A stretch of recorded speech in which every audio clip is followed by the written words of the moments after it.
In this video, Björn and I will describe the concepts involved and show you how to get data into Dash using TDI. And just to make sure that if you think that this is a one-way street, I want to point out that you just as well can drive data and actions into the real world from Dash through TDI as well.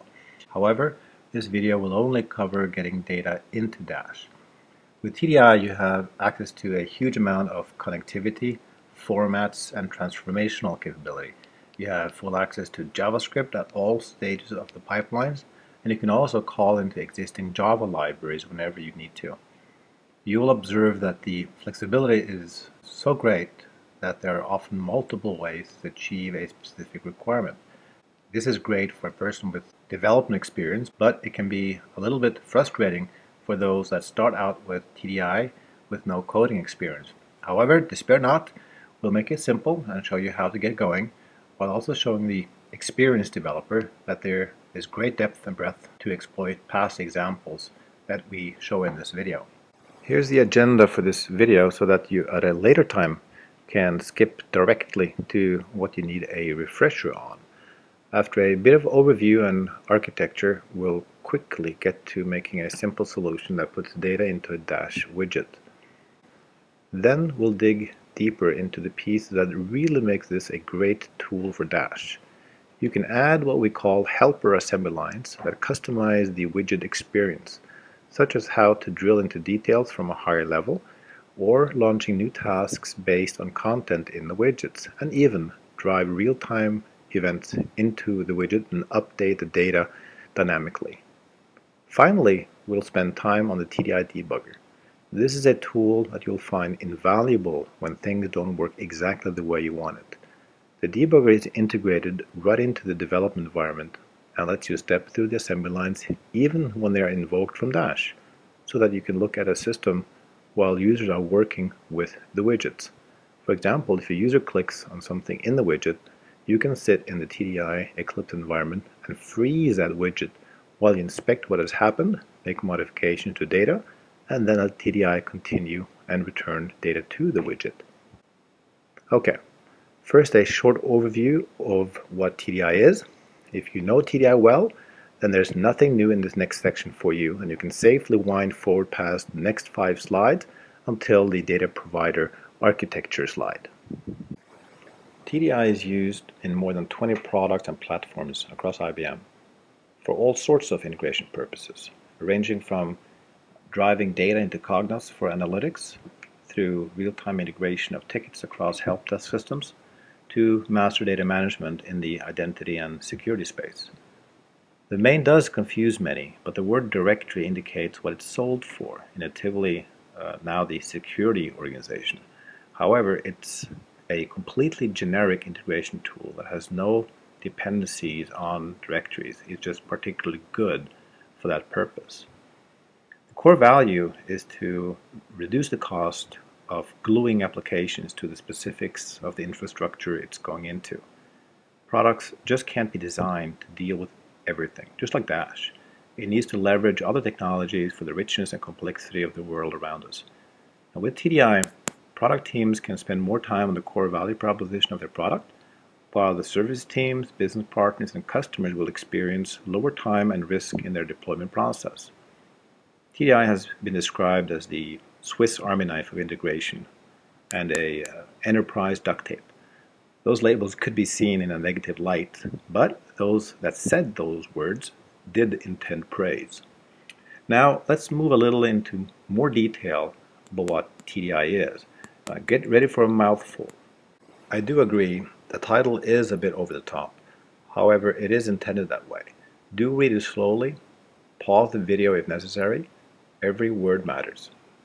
TDI has been designed as an open-ended technology so that as many existing tools and technologies as possible can be exploited to address the integration challenge.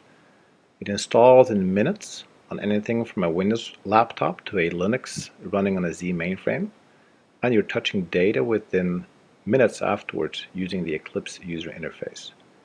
In the Dash context, most of the time, requests will come from Dash, and TDI will respond back to Dash.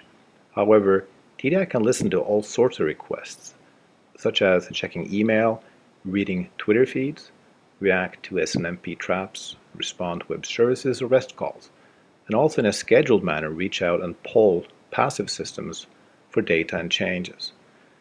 I'm not going to spend more time on this slide. I suggest that you freeze the video and read it if you're interested. Every slide digs a little deeper, so now we're going to take a look at the main unit of work in TDI, called the assembly line. In the middle of the screen, you see the assembly lines, of which as many as you want can run in the same server at the same time. The assembly line is a workflow. For example, an assembly line could wait for Dash to call me, then use some of that payload to look up a data set in database or other kind of application. Then discard records that are not relevant, transform those that need to be modified to some other format, and finally create a return payload and give it to Dash. While doing that, assembly line can exploit any of the connectors in this slide that you see all over the screen, and many more techniques that are not described here.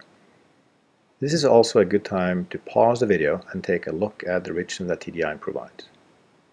An assembly line can use any number of these components in its flow. So the workflows can read and write to many systems in a single call from Dash, such as displaying a set of tickets in a smart cloud control desk environment, then let the user select a ticket and, for example, choose close or change priority, upon which the assembly line will reach out to Smart Cloud Control Desk and close that ticket, as well as possibly writing to a message queue or a web service to indicate that a change has been made. What you see is not even close to everything that's possible, because writing new components is very easy. A Twitter connector was built in a few hours by accessing the Twitter API. A connector to Amazon Web Services data store was done equally fast. Now that doesn't mean everything is that simple for everything. Some connectors take much longer time. The last slide in this section is about the environment inside TDI. It's good to have seen it as a background when you build your solutions. It's not necessary, but good to know that there are capabilities that are available for a variety of purposes. TDI consists of two main pieces. That is the Eclipse user interface, where solutions are built, tested, and maintained. This code is stored as an XML file. Then there is the TDI Java server that executes the assembly lines found in this XML file. The user interface interacts in real time with the TDI server so that you get immediate feedback on the work that you do and the data that you access. The assembly lines are the center of attention. They execute the work. The red boxes are services that TDI automatically apply to the environment that the assembly lines execute in. So for example, logging is taken care of for you. If you want to add to the log file, then you just insert your own message that will get appended to the default log. Another example is connection pooling and failover to other connectors. Just check that in the user interface and it gets automatically applied to the assembly line. The delta detection is a very powerful feature. It detects changes in a source from the last time that you read the data, which means that, for example, a customer could regularly update a file with millions of records, but with no information about what is different from the previous version of the file. TDI can snapshot this content and automatically only process the new, the modifies, and the deletes. And the deletes are special because it's difficult to find. They're the records that are not here now that were here previously. This capability can be applied to any data source that doesn't provide change information of its own. There's a ton more to TDI, but there's no need to cover that now. There's a lot of documentation for those that want to dig further. Just hit Google and the IBM documentation site will show up early. As a bonus, here's a page to get you started digging deeper into TDI. If you don't know TDI, then you will benefit hugely from working through a bit of TDI basics.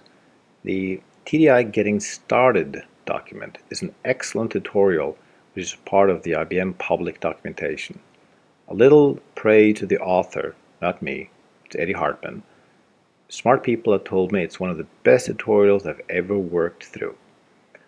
On YouTube, we published a bunch of videos that you owe to yourself to take a look at. Seriously, don't even think about running into a new project without at least a bit of basic training under your belt. However, there is no need to spend days in a classroom. You'll be well on your way by watching the videos and working through the exercise in the Getting Started document. Then there is the TDI user group that has all sorts of content and goodies about what people have done with TDI. Next, for help, turn to the support forum unless it's time critical. You'll find a good number of people from all parts of the technology space that have interesting questions, experience, and good insight. And not the least, we also monitor that forum. You'll see Eddie Hartman as a frequent poster. He's part of the same team as me and Bjorn.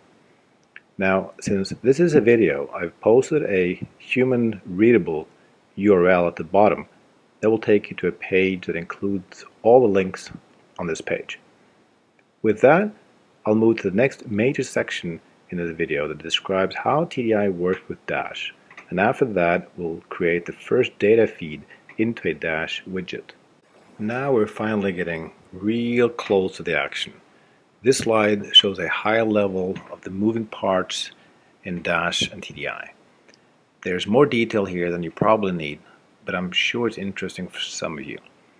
It sure helps to understand the underlying dynamics when building solutions. From the Dash perspective, the TDI Data Provider behaves just like any other Dash data provider. Data providers need to speak the same language so that Dash can communicate with them in the same way. It is configured in Dash along with other data providers and communicates with TDI using the secure TDI REST API. So let's step through the chain of events. First, on the bottom of the screen, a user loads a Dash page with widgets. Then the widgets tell Dash what they want. Dash then turns around and has an internal interface to the data providers, and the Dash TDI Data Provider then uses the TDI REST interface to talk to a TDI server and invoke the appropriate assembly lines to get the work done. The assembly line returns the data to the data provider that places it into the Dash data structure and then flows back to the widget. This might look complicated, but it's surprisingly simple to get to work. It's really easy to do easy stuff, and you can keep extending solutions, which we'll show you examples of. Next, a note on high availability, which works at two levels. First of all, the data provider itself will fail over to another TDI server if necessary. Secondly, the assembly lines can switch over to other data sources if needed. Okay, so enough talk. It's time to hand the microphone over to Bjorn Stadheim, who I've been working with on this technology since 1998. It's fun to see the technology choices were appropriate. It wasn't crystal clear back then, but Java as a platform for the TDI server has been very beneficial, and JavaScript as the extension language inside the assembly lines is now more mainstream than ever, given the growth of JavaScript in both clients and server. So Bjorn, now show us how this works, and please get some data on the screen quickly. I think they've seen enough slides for a while. To configure the TDI Data Provider in Dash, open the Connections page from the Console Settings menu. Locate TDI and select the Edit icon to open the configuration page. Here, you configure the address to the primary TDI server hosting your dataset projects. The secondary server is a failover server and should have a replica of the dataset projects from the primary server. Detailed logging increases the logging amount in detail done by the data provider. This might be useful when you're debugging.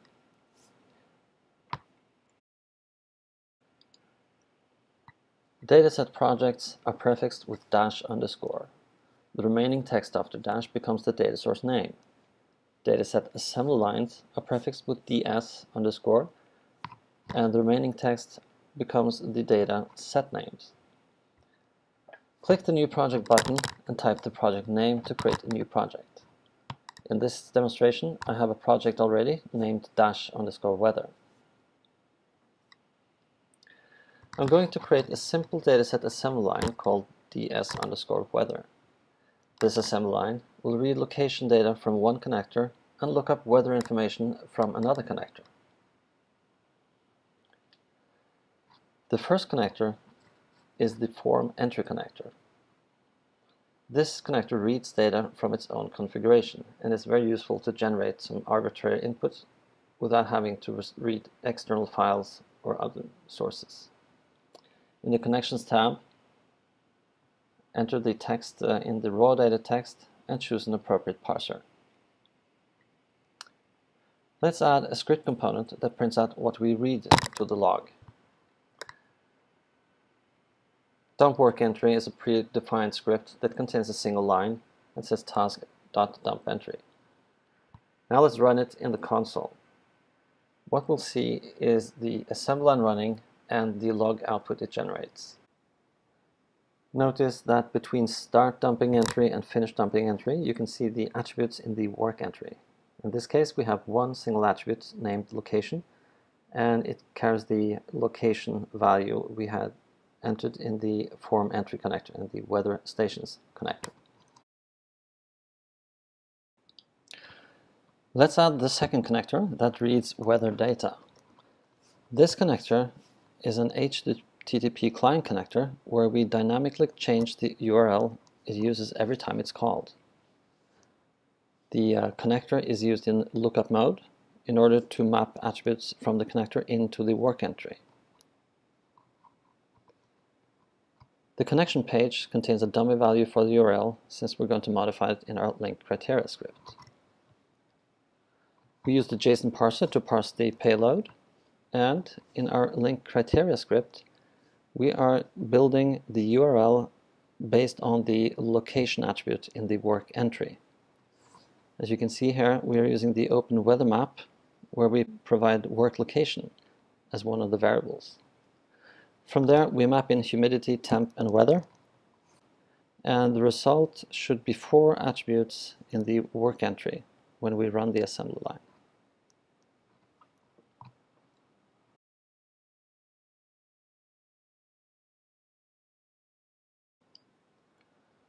Let's switch to Dash and use the newly created dataset in a table widget. Since we have added a new dataset to our project, we have to export it to TDI and also refresh the data provider in Dash. Drag and drop the project onto the default server and confirm by clicking OK. When you modify existing assembly lines, there is generally no need to refresh the data provider on the Dash side. However, in this case we have added a new assembly line, so we need to refresh the data provider as well. On the Dash side, open the connections page and edit the TDI provider.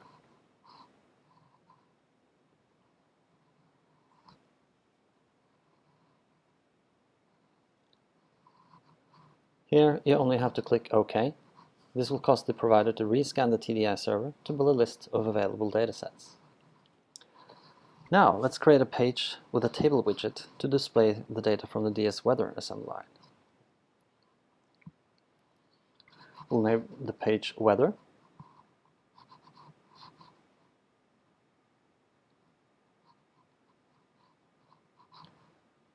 We will add a table widget.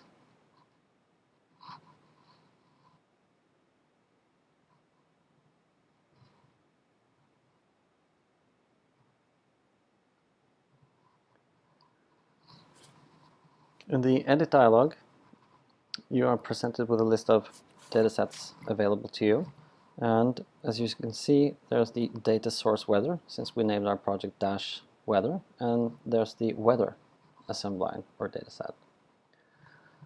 There are no required settings. There are some optional settings for the table widget. Notice that there are no parameters for the dataset. We'll get back to that later as we add helper assembly lines. For now, we're just going to show the contents as it is returned by the DS weather assembly line.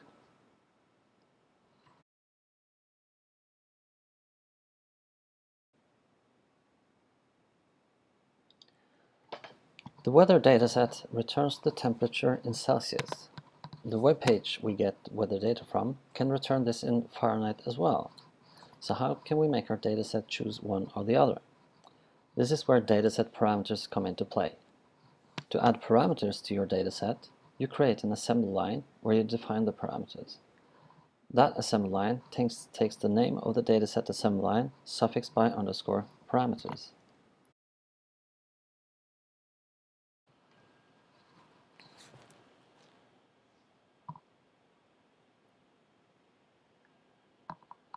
For each parameter, create an entry object and populate it with attributes, and then finally add it to the work entry's result attribute. Each parameter entry contains at least the ID and label attributes. The ID attribute contains the name of the parameter. This is what you use to access the parameter value in the dataset assembly line. In this case, we have named it units. For our units parameter, we chose map as the type. This translates to a drop-down in the Dash UI. There are also two objects added to the values attribute that defines the label and value for each option. Let's see how this affects the dataset selection in Dash now. But before we go there, I'll have to export the project to TDI and refresh the data provider. Back in our Dash page, let's open the Edit dialog again. Under Optional Settings, there is a new param at the bottom of the dialog. There you see the temperature unit, our label, and the description, as well as the drop-down. Now let's choose Fahrenheit this time and see how it affects our results in the table.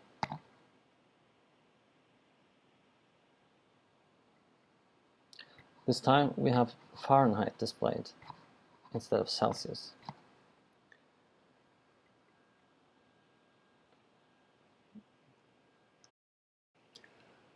Now let's go back to the DS Weather assembly line and look at the link criteria for the weather lookup component again. At the top you see where it already tests for this param. If it's not provided, it defaults to metric or Celsius. The very first line says task.opentry.getString units. This is how you access parameters you defined via the parameters helper assembly line.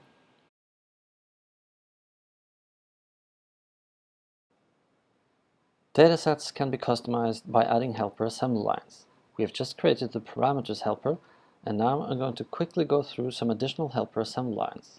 Let's start with the tasks assembly line.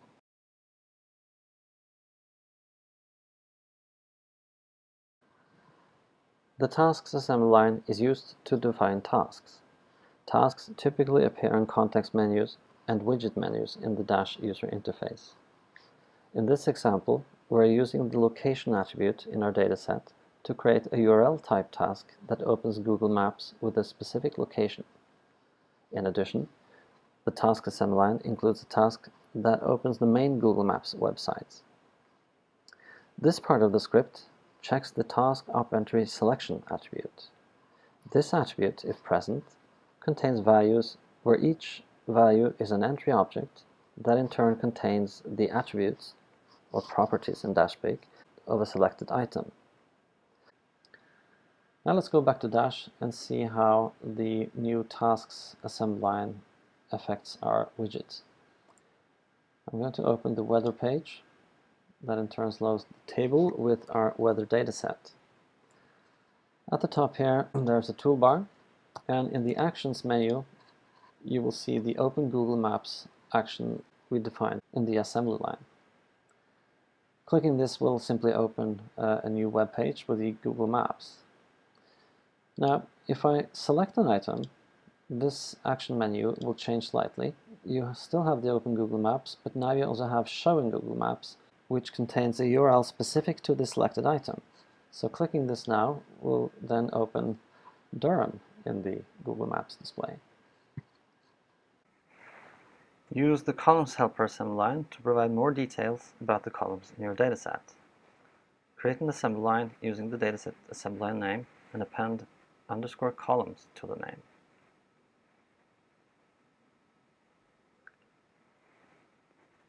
Add an empty script to the assembly line and we'll start adding some column definitions. This helper assembly line follows the same pattern as the task and param helper assembly lines. You create entry objects, populate them with certain attributes, and add them to the result attribute. In the resources section under scripts, I have created a script resource that contains a single function. This function creates a column definition where it sets the ID, label, description, and type attributes before adding it to the work result entry. A script resource like this must be explicitly included in your assembly line to make functions and variables available. But you can also tag this resource as an auto-include by checking implicitly included. Okay, let's go back to our columns assembly line and add some columns. Having the ds_add_column function handy, it's easy to define columns. I'll add a line to dump the contents and run the assembly line to check that we get the expected results. And here we see the value type ID as it should be. Let's change the type and label for the temp column and run it again to verify we get the correct results.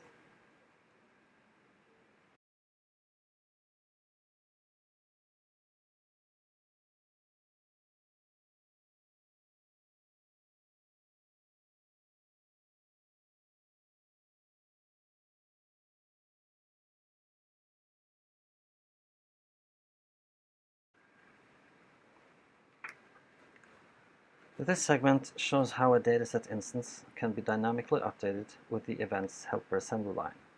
We will also spend some time looking at how to use the HTTP client connector with a custom script parser to parse and handle JSON payloads. First, let's create the ds_stock_ticker dataset. The HTTP client connector reads data from a website. We use the scripted parser to parse and retrieve values from the JSON object. This parser is defined in the resources section to make it reusable. A parser is a pluggable component. You can read the JSON payload with any connector that uses parsers, for example the file connector.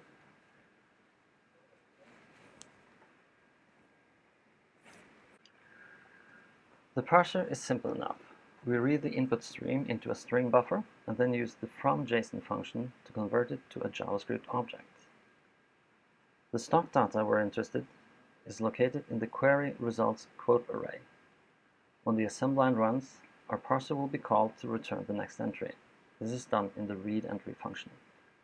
In this case, we take a stock object from the array and create an entry from that object. For dynamic updates to work, it is mandatory that the ID attribute is defined. If you don't have the ID attribute, you won't be able to correlate updates to existing entries in your dataset. Choose one attribute that is unique and map it to the ID attribute name. In this case, the stock symbol is unique. Now that we have a dataset, let's create the events assembly line. This assembly line is called by the data provider at regular intervals. The assembly line returns an array of modifications. Each modification is an entry that contains changed attributes. In our case, we're going to keep it real simple. We are using a connector loop that uses the assembly line connector to call our ds_stock_ticker assembly line. For every entry the loop returns, we clone the work entry and add it to the result array. The work entry is reset at the start of each assembly line cycle, so we need to clone it to keep it in a separate array. Then, at the end of the cycle, we copy those entries to the work result attributes.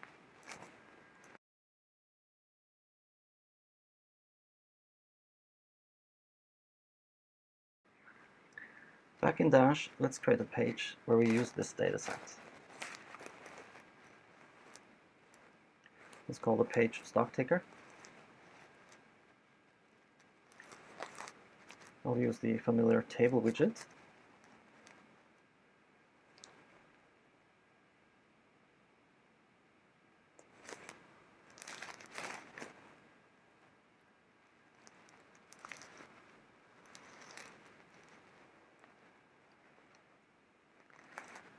And we will select the newly created stock_ticker dataset.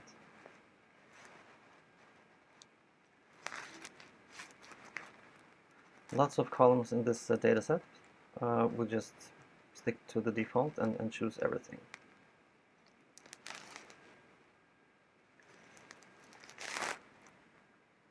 Now, for the sake of demonstration, I added a specific attribute called updated, which is simply a new date instance that will change every time we call this dataset. And watch this date as it changes from 5:35 to 6:06.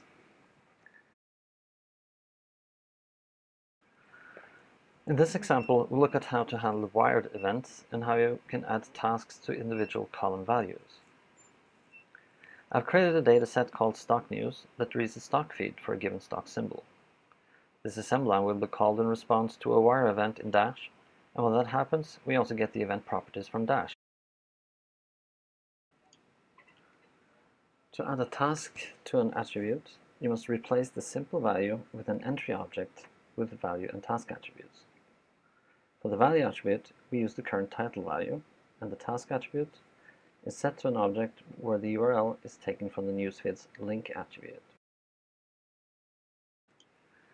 Let's put the stock ticker and the newsfeed on one page and wire the stock ticker selection event to the newsfeed.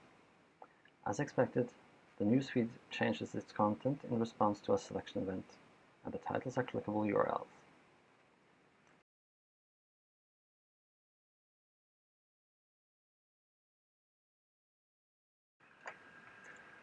As you develop assembly lines, it can be quite useful to step through it in the debugger.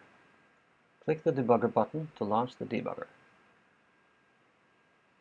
The debugger shows an outline of your assembly line with all its components. The attributes and hook checkboxes reveal additional places you can set a breakpoint.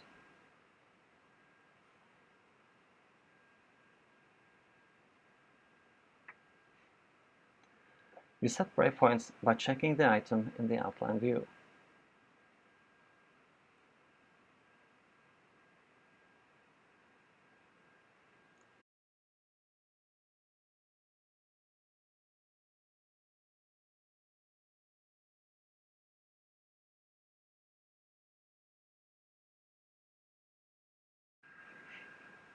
Once you have set your breakpoints, click the Run button to continue the assembly line. When a breakpoint is reached, the display is updated to show the last entry processed for each component. The table to the right shows the global JavaScript variables.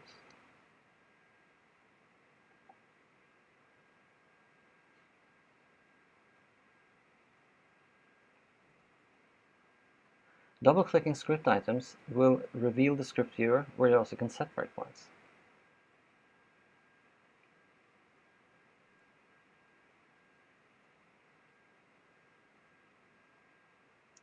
In the JavaScript line, you can enter JavaScript code that executes in the context of the assembly line.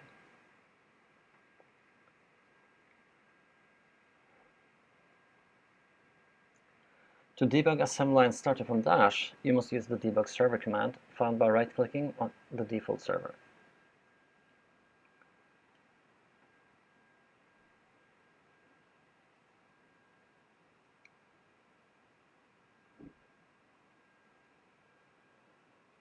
A new window appears where a debugger opens for every assembly line that starts. Let's switch back to Dash and launch one of the pages with one of our data sources. Let's use the weather widget. This will now hang because the debugger has started on the TDI side. You see DS weather started, and again, this is the debugger we just went through. You can set breakpoints,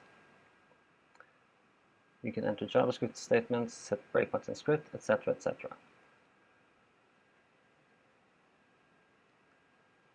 If you close the window, the assembly line will simply continue to run in the background.